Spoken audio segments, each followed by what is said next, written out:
Fee-fi-fo fum. I smell a new episode of Magic by Design. If you're new to the show, first of all, thanks for tuning in. Whether you're a new listener or an old friend of the show, you're welcome and we're happy to have you with us. The mission statement of the podcast is to watch and review every Disney animated feature film. In each episode, we delve into a movie from the Disney Animated Feature Collection in an attempt to discover the secrets behind the magic.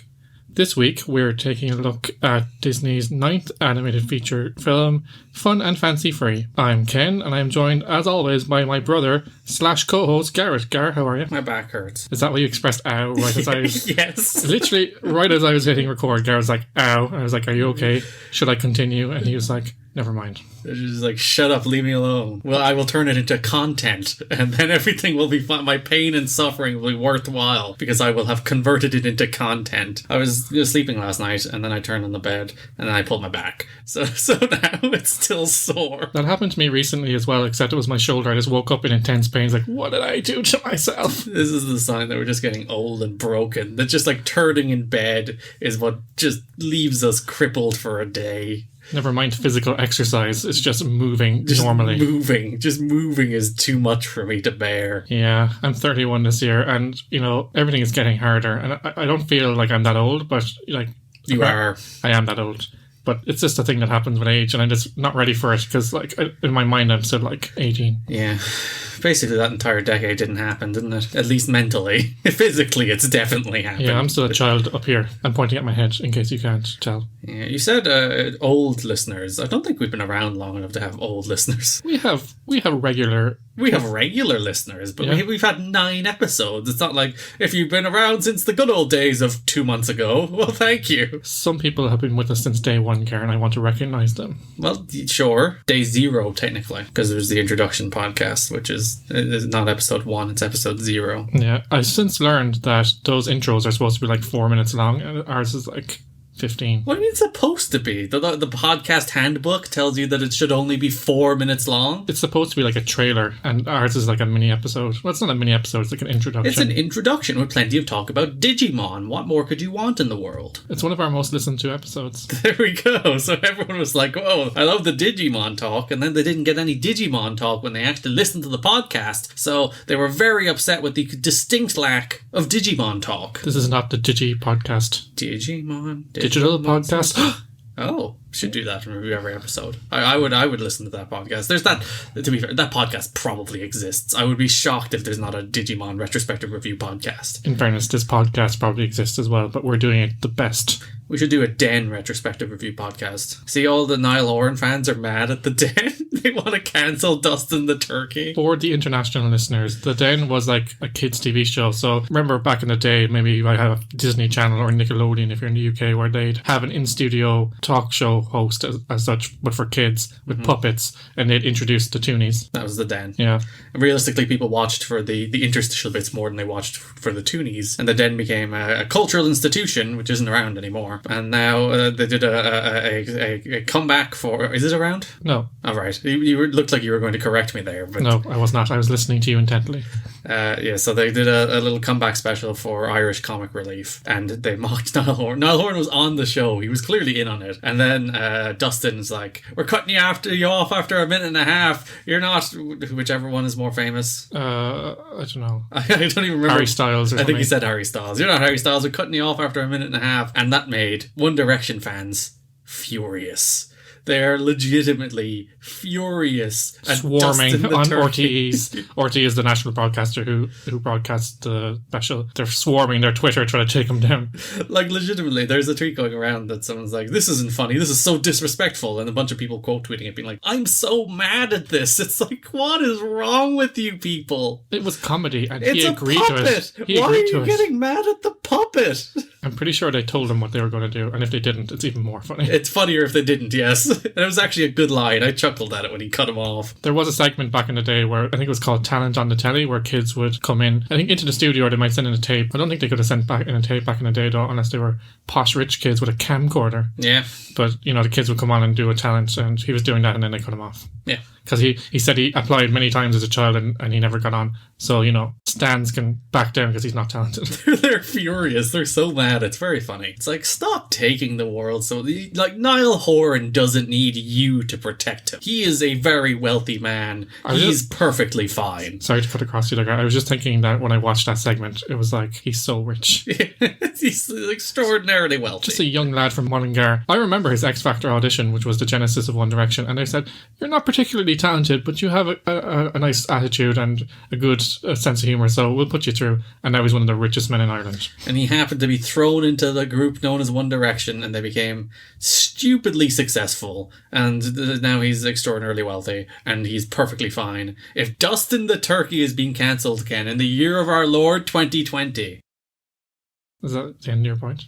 Yes. Sorry, I thought you were still going to rant on for a few more minutes there, because that is your trend in recent podcasts. I will rant about the 1947 film Fun and Fancy Free. First thoughts, Gar? Jack and the Beanstalk.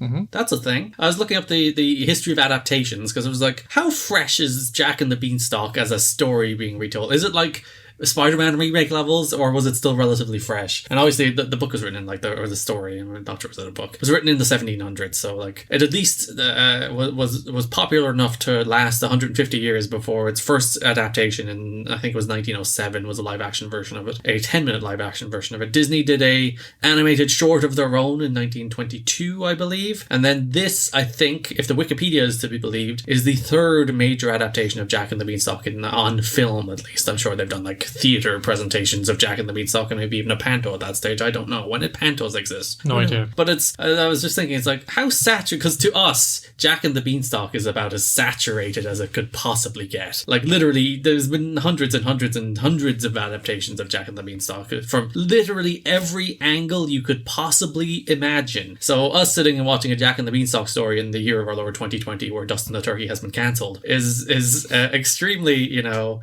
there's nothing new there. But in 1947, it was pretty new, so... Okay, we'll get to it. There was some new stuff for me. I don't know if it was new for you. Well, they did adapt it. There was no, like, golden goose egg or any of that. They changed it to a harp, so, like, they did, it was... I've seen adaptations with the harp, though. I thought it was there's a goose that shot at golden eggs. Isn't that the story?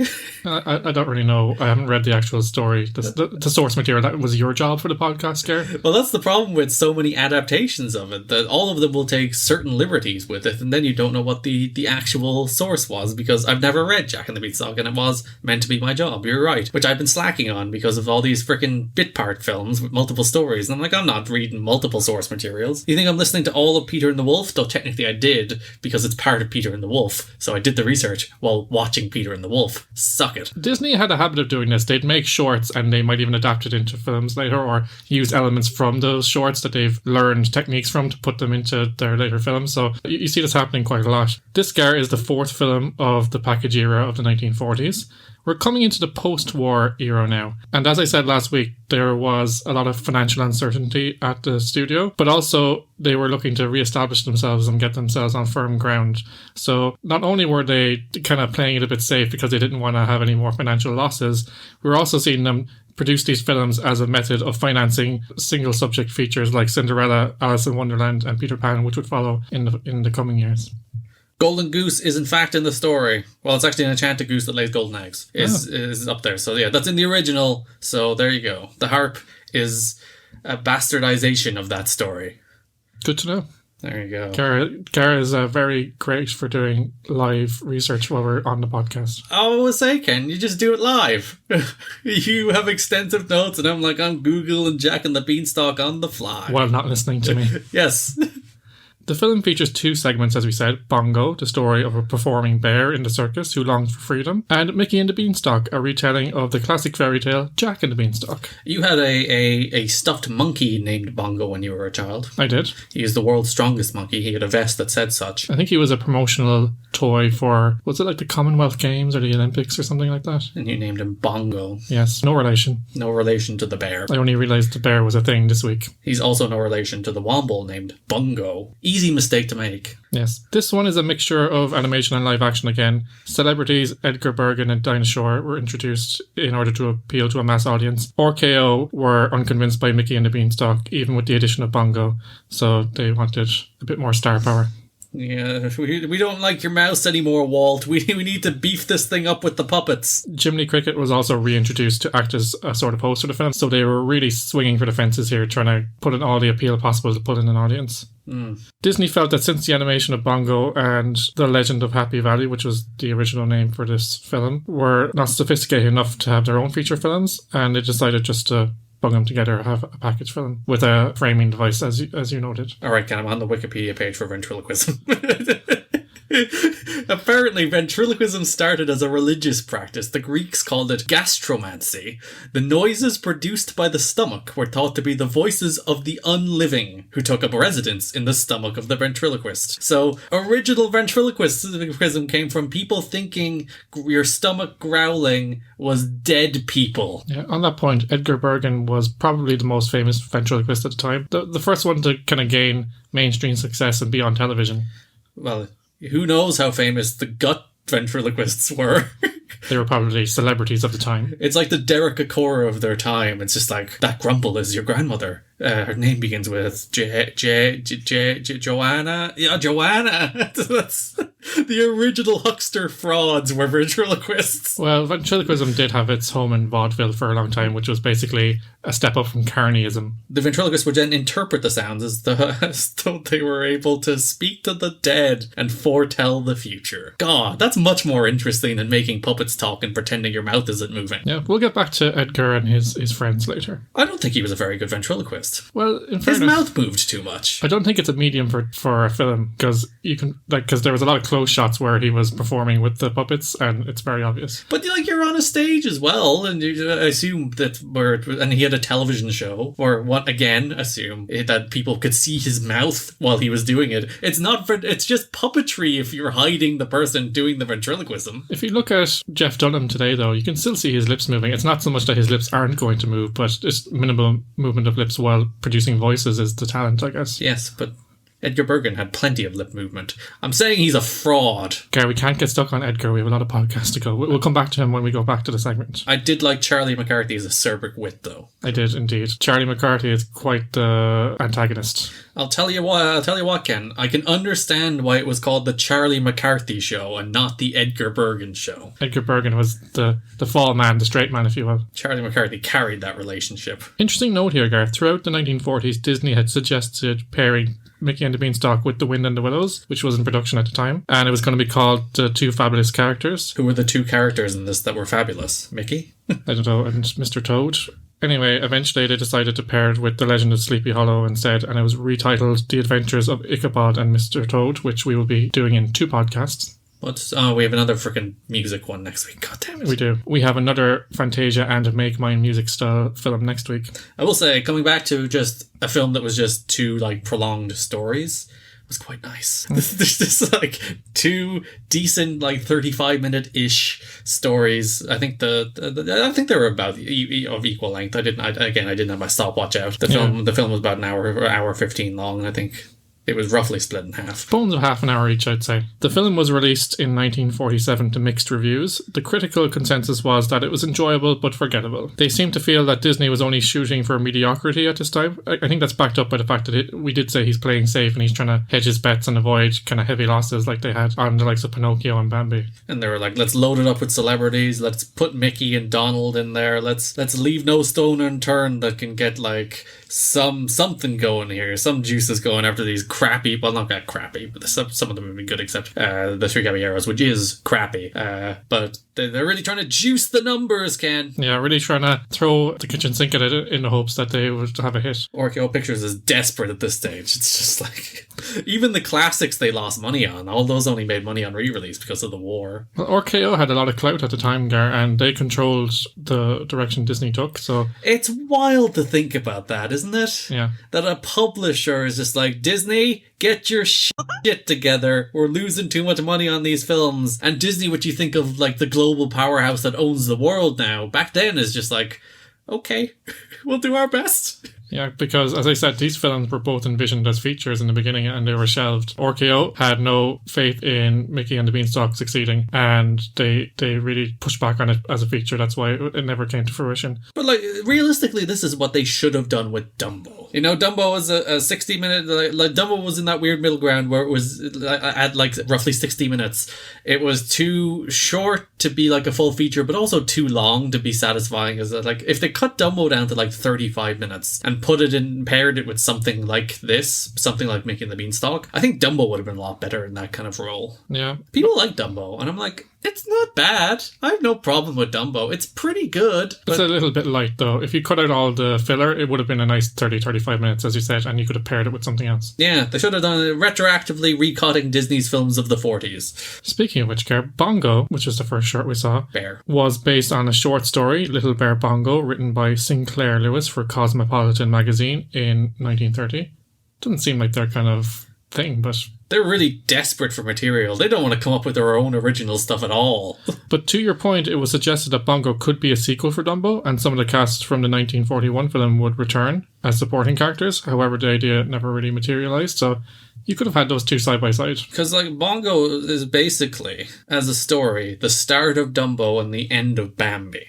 Yeah, I remember you saying that last night. It was a good observation. Like it's a circus. Oh, he's horrible life in the circus. He's escaped the circus, and then he sees another bear and falls in love Instantly. Yes. I think Disney invented the fall in love in just one day trope. There's you giving credit to Disney again without doing research. The extensive research I did on Jack and the Beanstalk's history before giving Disney credit for being the... That was hyperbole, Garen, saying they use it a lot. They do, and it's like, yeah, it's weird that it is basically those two films combined, and as you said, it was envisaged in the first place as a potential sequel to Dumbo, and you can see that DNA in there. Yeah. Particularly because it starts in a freaking circus. With a performing bear. In earlier drafts, Bongo had a chimpanzee as a friend and a partner in his circus act. She was to be called Beverly, then Chimpy.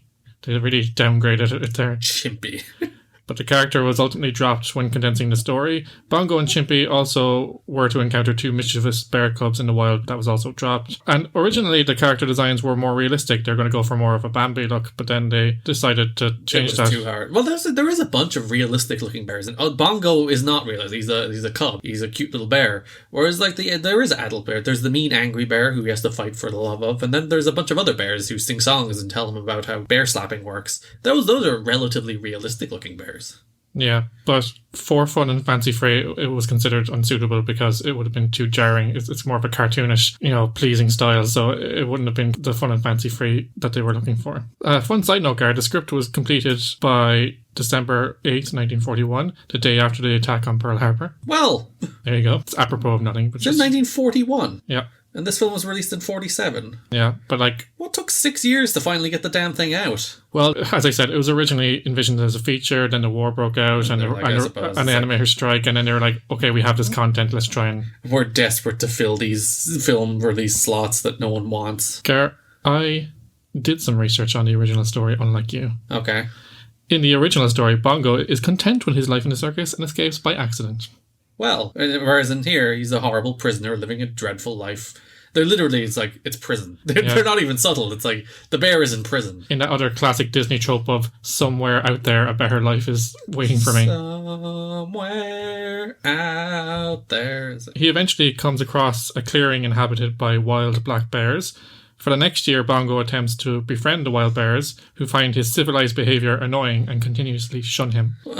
Well, poor Bongo, it's the other way around in the film, isn't it? Where it's like Bongo is like, I'm free in the wild! Oh wait, the wild's a bit shit! And scary.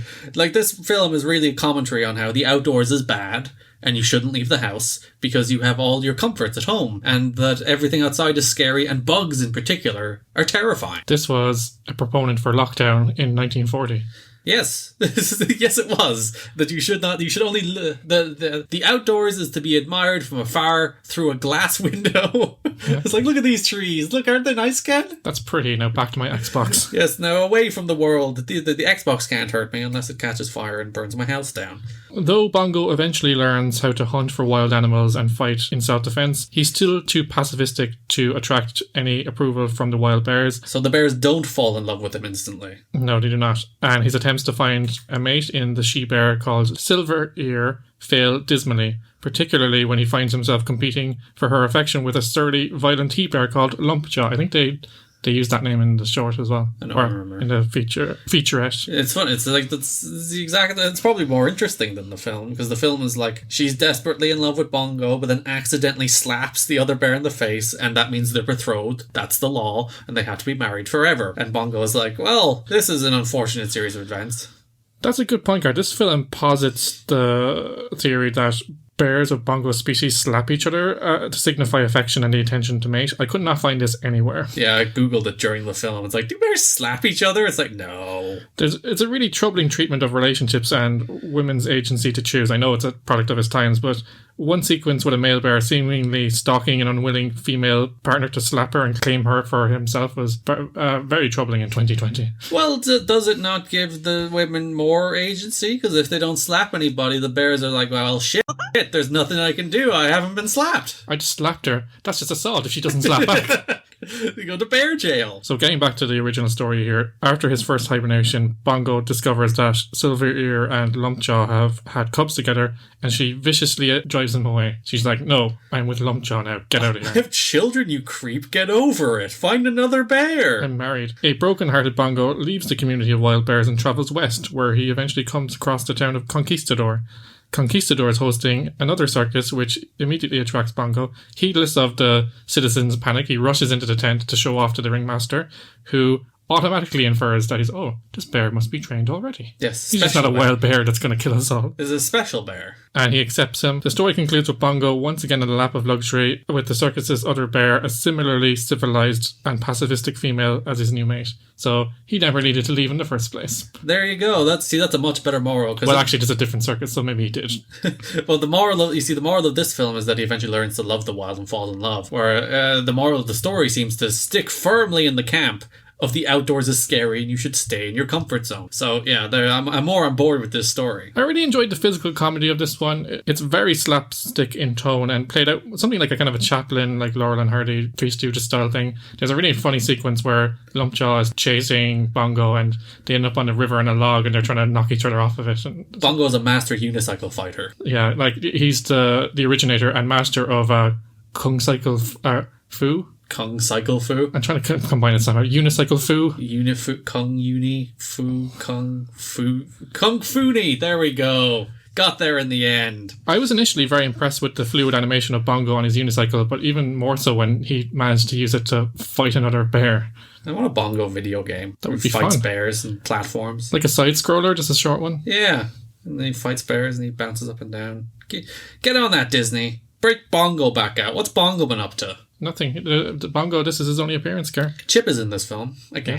Yes. It's Chip and Chip. It's not even Chip and Dale. There's two chipmunks that are both just Chip. Yes, and they do the full on like Chip and Dale arguing thing, and it's like, oh, it's just Chip and Dale. Did Chip and Dale exist by now? I think they might have. We have already discussed this, and I can't remember that. I think it was 46 that Chip and Dale or no, not Chip and Joanna Gaines. I don't know who those are. I want to search for Chip and Dale. Google 43 is when they were created. So Chip and Dale did exist at this stage. So basically, Chip and Dale were in these things. One of the things I found interesting about Bongo was that it was almost Looney Tunes like in its bending of reality to produce gags. Yeah, and one of the most major pressures that Disney had at the time was that he wasn't the only cartoon studio in town now, and Warner Brothers were producing the Looney Tunes, which was a major competitor. So I thought it was interesting that they kind of mirrored that in Bongo, and they tried to kind of copy that style of it. Over the top, exaggerated slapstick, dynamite, running into walls, running off the cliff and looking down over the edge of the cliff. Yeah, that's like full on Roadrunner. You know, I'm not sure when Roadrunner was created, but like that's very much the Looney Tunes style of like humor and animation. At one stage, he's in a waterfall and he pushes the water aside like curtains. It's all very Looney Tunes style. You're a Looney Tune, Ken. Thank you. You're welcome. Side note, Gar, we're in the midst of this pandemic. I know people think it's over, but it's not. We've got a long road ahead of us. So I decided, we need to normalize wearing masks, and I didn't want to have ones that were disposable because, I've seen on our walks, Gar, you've seen people just discarding them everywhere, and I decided, but I want to get a mask that's a bit fun since I'm going to be wearing it for a while, and I got some Looney Tunes ones. They're not licensed material, so please don't sue this woman, but they're really nice. I got them on Etsy. I'm sure I get a mask. I'm not leaving the house enough to need a mask, but for when I do eventually venture outside the house, I should really get a mask. Wile E. Coyote and Roadrunner debuted in 1949, so maybe they saw this and they're like, oh, that over the cliff thing. Who copied who? Interesting. Moving on now, Gar, to Mickey and the Beanstalk. In the late 19... we didn't finish our general thoughts about Bongo. Okay, sorry, Gar. What's your take on Bongo, having watched it? Pleasant. Yeah. It's pleasant. It's like, again, it's nothing special, but it's like a nice little animated feature that's pleasant. I didn't see what the critics found so bad about it. I thought it was They fine. didn't find anything bad about it. They like your exact quote at the start of the thing. It's like, it's pretty good. Which I think, it's pretty good. I think it would have been stretched thin if it was a feature. Which it wasn't. So, yeah. Again, like we talked about, ones we enjoyed in previous package films, it didn't outstay its welcome. It had a neat little 3-act structure within the short runtime. The only thing that I disliked was the kind of love sequence, because I think they're overplaying that a bit in recent films. I will slap you. To show my love. Yeah. I love you. I should have actually slapped you just to see how you'd react. Mid-podcast. Yeah, Bongo, I would seek it out, especially since it's on Disney Plus. It's easy to find. Moving on now, Gar, to Mickey and the Beanstalk. Are you okay now? Wait, I had one more thing. Okay, go ahead. They really do love their narrator framing device, where the narrator is like part of the story. And they love that. And driving the events of the story as well. Yeah. I like it. Which they did again here. This is veering on overused, but perfectly fine. But they love it.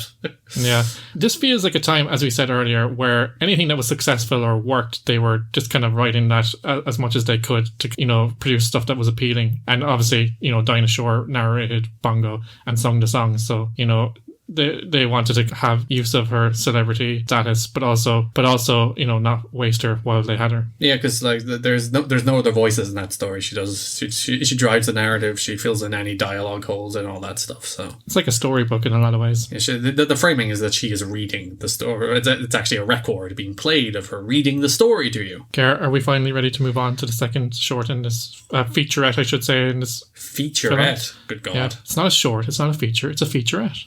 It's a long short. I'm going with long short. That's a bit confusing, but okay. In the late 1930s, Mickey's popularity fell behind that of his own compatriots, Donald Duck, Goofy and Pluto, because they were in a lot of shorts at the time. Donald got 2 movies, so this is like we're promoting Donald to feature film. Mickey is back in the sides. Mickey's only ever appeared once in any of these feature films for only like 10 minutes of Fantasia. Donald got 2 whole movies. Yeah, he's also falling behind Max Fleischer's Popeye and the Warner Brothers cartoons, particularly Porky Pig, who was very popular at the time. Not Bugs Bunny? Well, he was popular too, but this is what my research says. Suffer it, succotash. So to boost his popularity, as we said, he was put in shorts like The Brave Little Tailor and Sorcerer's Apprentice, and we talked about this in previous podcasts. This was an attempt to re-establish the character in the public eye. Is this Mickey's only like long feature in this run of films we'll be watching? I think so. We get on to ones later that really aren't in the canon. They're home releases where there's a Three Musketeers one and there's a ton of spin-offs. But Christmas in terms one. of the animated features, I think this is... He also appears in The Prince and the Pauper. So there is a few ones here, but yeah, this is one of the first ones. As we said earlier, this was originally in production as a feature called The Happy Valley, but it was shelved due to the animator strike and World War II. RKO also expressed doubts that it would be a success. I have a note here as well. At the time that they kind of shelved it and they decided not to go forward as a feature, they had 15 minutes produced, so it was about half an hour in the end, maybe less, so they really cut it out of what they had. They had 50? Yeah, 5-0. Oh, so it was basically already done. Yeah. So as a feature in the final version of Fun and Fancy Free, it was edited down a lot. I thought it said 15, and it's like, it was halfway there, but no, they had to, and because they had to implement Edgar Bergen, so they had to cut and edit it as well. Yeah. The original treatment was more or less the same as what became the final film. However, there were a few deleted scenes. There was a scene in which Mickey took the cow to market where he meets Honest John and Gideon from Pinocchio, so they're stuffing some more memorable characters in there. Was it Gideon from Gravity Falls? idiot. No. Oh. They con him into trading the cow for the magic beans. Another version would have had Mickey giving the cow to the queen, paid by Minnie Mouse as a gift, and in return she gives him the magic beans. However, in the final film, it was trimmed down because they never really show how Mickey got the beans. But like you don't. It's not a necessary part of the story. It's like, who did he sell the cow to? Tell me, Disney. How can I fill that hole in? How can I possibly think and work out who Mickey might have sold this the cow to? The story is invalid. No one's thinking like that. Guy, you said there that you find the narrator driving the story wearing thin at this point, but I thought this was really effectively done. So it's a mixture of live action. So we go to a house that Jiminy Cricket goes into, and Edgar Bergen is there with his characters, Charlie McCarthy and Mortimer Snurd, who looks very like that hillbilly character, or that kind of redneck character that Jeff Dunham has these days. Walter? It's not Walter. No, he's like the guy that he has a little cap on. I don't remember. I can't remember. I don't watch a lot of Jeff Dunham. And they're at the birthday party of child actor Luann Patton, who was a Disney kid at the time. So he says he'll tell her a story as part of the festivities of the party. I have to say, I liked the interjections of Charlie McCarthy. Not so much of Mortimer Snurd. I thought that was a bit kind of stupid. Mortimer's a dumb character, is what you're saying, and you're right. Yeah, I didn't. Whereas Charlie McCarthy's actually funny. Yeah, it's like the oldest trick in the book for ventriloquism, where it's like there's the straight man Edgar Bergen, and then he has Charlie McCarthy there being like, "You're stupid." He was undermining all his efforts. It's basically like Dustin the turkey to bring things full circle. Who's not a ventriloquist act; he's a puppet act, but basically the exact same character. If you play him against Ray Darcy's straight man, and Dustin is undermining him, it's the exact same character dynamic. In the short, he's trying to tell the story, and then Charlie pipes in with things that undermine the story or just kind of question the story and make fun of Edgar Bergen. So that really works. And then Mortimer Snurd comes in with stuff of him being confused about the story because he doesn't understand it, because he thinks it's real life. Yes. Which is kind of funny, but I thought it was unnecessary. I would have just had Charlie in this. Just cut Mortimer. But yeah, when you think of like Jeff Dunham and Walter, Nina Conti and Monkey, they all do the exact same thing. They'll all like, I'm undermining you. Ha ha ha. I have in my notes here, Gar. Indignant/insane Donald Duck is never not funny. I love Donald. Donald should be in all of these films. He's furious. He's mad. Is this actually, this film might be a social commentary on the state of America comparative to South America. Because Donald, of course, has spent the best part of the prior 6 years in South America. We've established this in previous podcasts, yes. He's been coasting all over the place, drinking, having a wonderful time, going to bars, chasing women, living his life in South America. And then he comes home to America, to his pals Mickey and Goofy, to a land that is broken and destitute and empty and dry, and he's starving to death and he's furious. So Donald should have stayed in South America. At one stage, Donald has so many rants in this film. I couldn't understand, probably 60% of what he said, but at the end of one of his rants, I caught a phooey and I just burst out laughing. Not understanding Donald is a feature, not a bug. Also, I didn't know, on the converse, Goofy was a bit sidelined in this story. Mickey had a lot to do, and Donald had a lot of the comedy sequences, but Goofy was just along for the ride. Yeah, poor Goof. He's like, Gorsh! Look at this magic beans! It's astonishing how similar he sounds to the person who does it today. It's almost like they do an impression of the character the whole way through. It's like an echo through time. It's very strange. Yeah. I thought that there was an interesting depiction of the giant here. We don't get the sense that he's evil. He's just selfish and a bit stupid. I thought that was good. There's a lot of comedy came out of that. Well, the idea is that the golden harp brings joy to the land, and all the colour in the land disappears when the golden harp disappears. And he's keeping the golden harp locked away in a box. Because it helps him to fall asleep. Yeah, so that's where he's being selfish and evil and depriving everyone below him of food and water, which, does make him a pretty bad guy. Where did the golden harp come from? No idea. It was just, we said this earlier, it's like, how was it born? Because it's got the body of a woman, but it's a harp. Was a woman grafted to this harp? And this will be your life now. Did a harp and a woman have sex? In which case, which of them is male and which of them is female? And which part goes into what? It's a whole rabbit hole. Whenever a man plays a female harp, it has a baby. That's quite cute. Well done, Gary. You should be at Disney right here. In this telling, though, Gary, you said there wasn't much difference to the story over the years. One thing I've never seen in any other depiction of this was that the giant has the ability to change his size and shapeshift when he says his famous words, fee, fi, fo, fum. I don't think I've ever seen that in another depiction. Was that in the original tale, do you know? I don't think so. The giant was just a jerk who wanted to kill Englishmen, which is fair. But I think that was one thing that was lacking in this telling. Not enough attempted murder of the English. And they are pulling out the trick of mixing live action animation quite a lot in these recent films, but I thought this was probably one of the most sophisticated examples of it, both in how they composited Jiminy Cricket into the scene with Edgar Bergen, and at one stage he's sitting on a plate of birthday cake and then he scoops some and eats it. I was like, whoa, that's quite good. And then at the end we see he's like, oh, the giant's not real, don't worry, Mortimer, because he's all sad that they killed the giant. And then the giant rips the roof off the house and appears looking for Mickey Mouse, who has stolen his harp, and then Edgar faints. But I thought that was really well done. You do like your live action mixed with animation, don't you, Ken? I thought it was a very sophisticated, seamless sequence. What they should have done was animate the ventriloquism. Then his mouth wouldn't have moved, so it would have been much better. So, Gar, overall...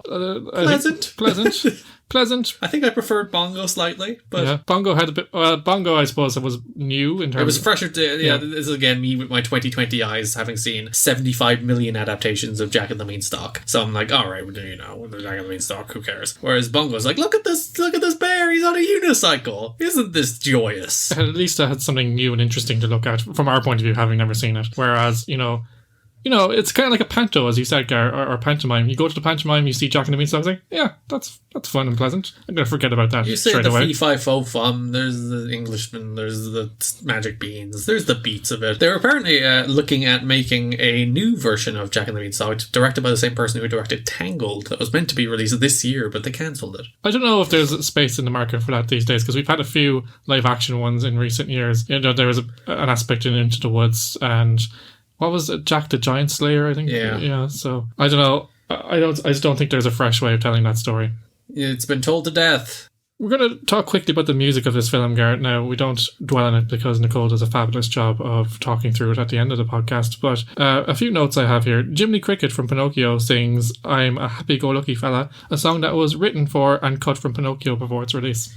So they're really just like, let's just stitch all this crap together. We already have most of the Mickey Beanstalk one done. We'll put some songs in there that we've already done. This is basically like the cut material. This is the Disney DVD extras film. Yeah, it's kind of a hodgepodge of stuff they have already and stuff that they didn't release just to cobble together a film. Dinah Shore, as we said, returns for the second film in a row to narrate Bongo and do all the songs. The listeners may remember her from Two Silhouettes in last week's Make Mine Music. Which one was Two Silhouettes? It was the rotoscoped ballet dancers. I like that one. Yeah. I don't remember the music from it, but I like the animation, so there you go. Overall, for me, this film had a few nice songs, but nothing terribly memorable, much like the film itself. Yes. And I did not notice the score that much. In fact, I find it standard for the shorts at the time, kind of, maybe some nice orchestral pieces, but then some slapstick stuff to go with the comedy. Nothing memorable. I couldn't tell you what it was like, because I didn't really... it's something like we said in Bambi, it's something you take notice of and it enhances the experience of the film. This was just there in the background. Which means it's probably fine. Yeah. Pleasantly forgettable, like everything in this. But that's fun and fancy free, pleasantly forgettable. Yeah, I think that sums it up. But just kind of to wrap up here, Gar, in terms of the legacy of this film, this movie marked the last time that Walt Disney would voice the character of Mickey Mouse. He voiced the character since his inception, but no longer had the time or energy to do so. He would be replaced by sound effects artist Jimmy McDonagh, starting in 1948. So that's a notable piece of trivia for this film. It's like, what was the last Jim Henson Kermit the Frog? I know the first one with Steve Whitmire was Christmas Carol. Yeah, so it would have been The Great Muppets Caper, would it? Yes. Or Muppets Take Manhattan? I think Caper came after Manhattan. Treasure Island? No, Treasure Island is 96. Oh, Treasure Island is next. Love led us here. Great song. Right back to where we belong. Gary, you asked me to do this. I couldn't pin it down whether this was the first time that Mickey, Donald and Goofy appeared together on screen, but it was considered rare at the time and we hadn't really seen it. Now, obviously in the Disney cartoons, especially in Disney Junior, like Mickey Mouse Clubhouse and Mickey Road Racers, I think it's called. Kingdom Hearts. They all appeared together, but at the time and in terms of feature films and shorts, they wouldn't have appeared together very often. Yeah, because the Three Musketeers films were Disney, Donald and Goofy, and there's tons of shorts with Disney, Donald and Goofy, but yeah, I was like, is this the first time this is the Avengers, the original Avengers film, Ken? The original Everyone Is Here, the greatest crossover of all time. Mickey, Donald, and Goofy all in the same film, plus Chip in there somewhere. Do you think they know each other in cartoon life? Yes. They hang out all the time.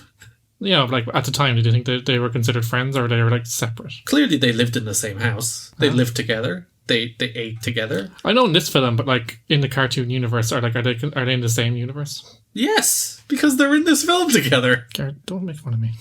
What are you saying? I did like their slightly different outfits.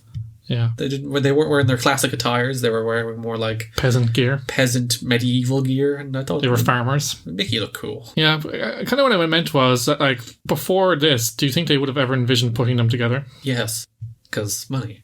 That's a fair point. So, as we said, pleasant but forgettable. But to finish off here, would you recommend that people seek out and watch Fun and Fancy Free on Disney Plus? If you're bored and have 75 minutes, it's a pleasant 75 minutes that you'll probably forget.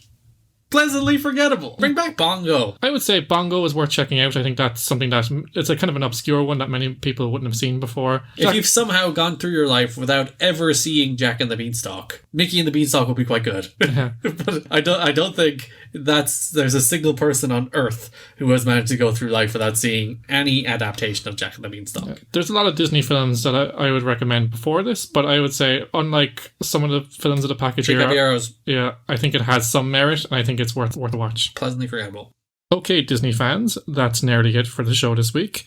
Musical correspondent Nicole is coming up in just a few minutes with a song from Fun and Fancy Free, so be sure to stick around for that. But first, indulge me for a moment, if you will. You can find new episodes of Magic by Design every Monday, where all magical podcasts are downloaded. Check out our website, magicbydesign.buzzsprout.com. That's buzz like a bee and sprout, much like the Christmas dinner favourite, to find a full list of podcast providers. If you're a socialite, you can find us on Facebook at facebook.com/magicbydesignpod, on Twitter at magicdesignpod, and on the Insta at magicbydesignpod. We do this podcast every week for free, and it takes quite a bit of effort, not to be salty.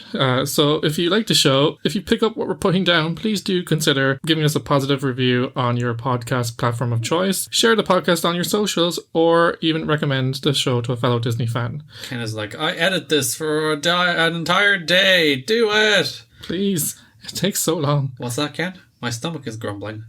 The ghost of Walt Disney says to tell your friends about this podcast. Want an endorsement! We would be very grateful for your support in annoying your friends about this great podcast that you've been listening to recently. We will be back next week at the same time, same place, with Disney's 10th animated feature, Melody Time. But until then, stay safe, and remember, if you should ever become destitute and someone offers you some magic beans in exchange for the last thing you own, you better take that deal. History has proven that it's a good investment. You'll just have to kill a giant. Yeah, at the very least, you'll have an adventure, but the giant seems to have some pretty valuable stuff, so you could just kill him and take it. Yes, be prepared to push the giant off of the beanstalk. Now, Nicole is here to play us out with her own version of the title track from Fun and Fancy Free, as well as some fun facts about the music of the film. Take it away, Nicole. Hello there, Disney friends. This is your musical correspondent, Nicole, coming to you live again from my bedroom. This week, we're taking a look at the feature Fun and Fancy Free. As you know, there's two shorts in this package, Bongo and Mickey and the Beanstalk. Walt Disney turned once again to Dinah Shore to narrate and sing during the Bongo segment of Fun and Fancy Free, banking her fame in box office appeal. She sung on 4 of the 6 songs for Bongo. The song Fun and Fancy Free, I'm a Happy-Go-Lucky Fellow, as sung by Jiminy Cricket, was intended to be used in the 1940 Pinocchio feature, but was dropped. As you know, Fun and Fancy Free is sung by Jiminy voiceover actor Cliff Edwards along with a chorus, and was written by Benny Benjamin and David George Weiss. The film did do quite well in terms of box office, but from a music perspective it was a flop. Fun and Fancy Free was covered by a number of companies such as Gene Krupa's orchestra and the Dining Sisters, but it never reached huge public success like some of the other hits from previous wartime package films. No covers were made at the time of the songs produced for Mickey and the Beanstalk either. So I decided to take on Fun and Fancy Free and produce my own version of it. I hope you enjoy it.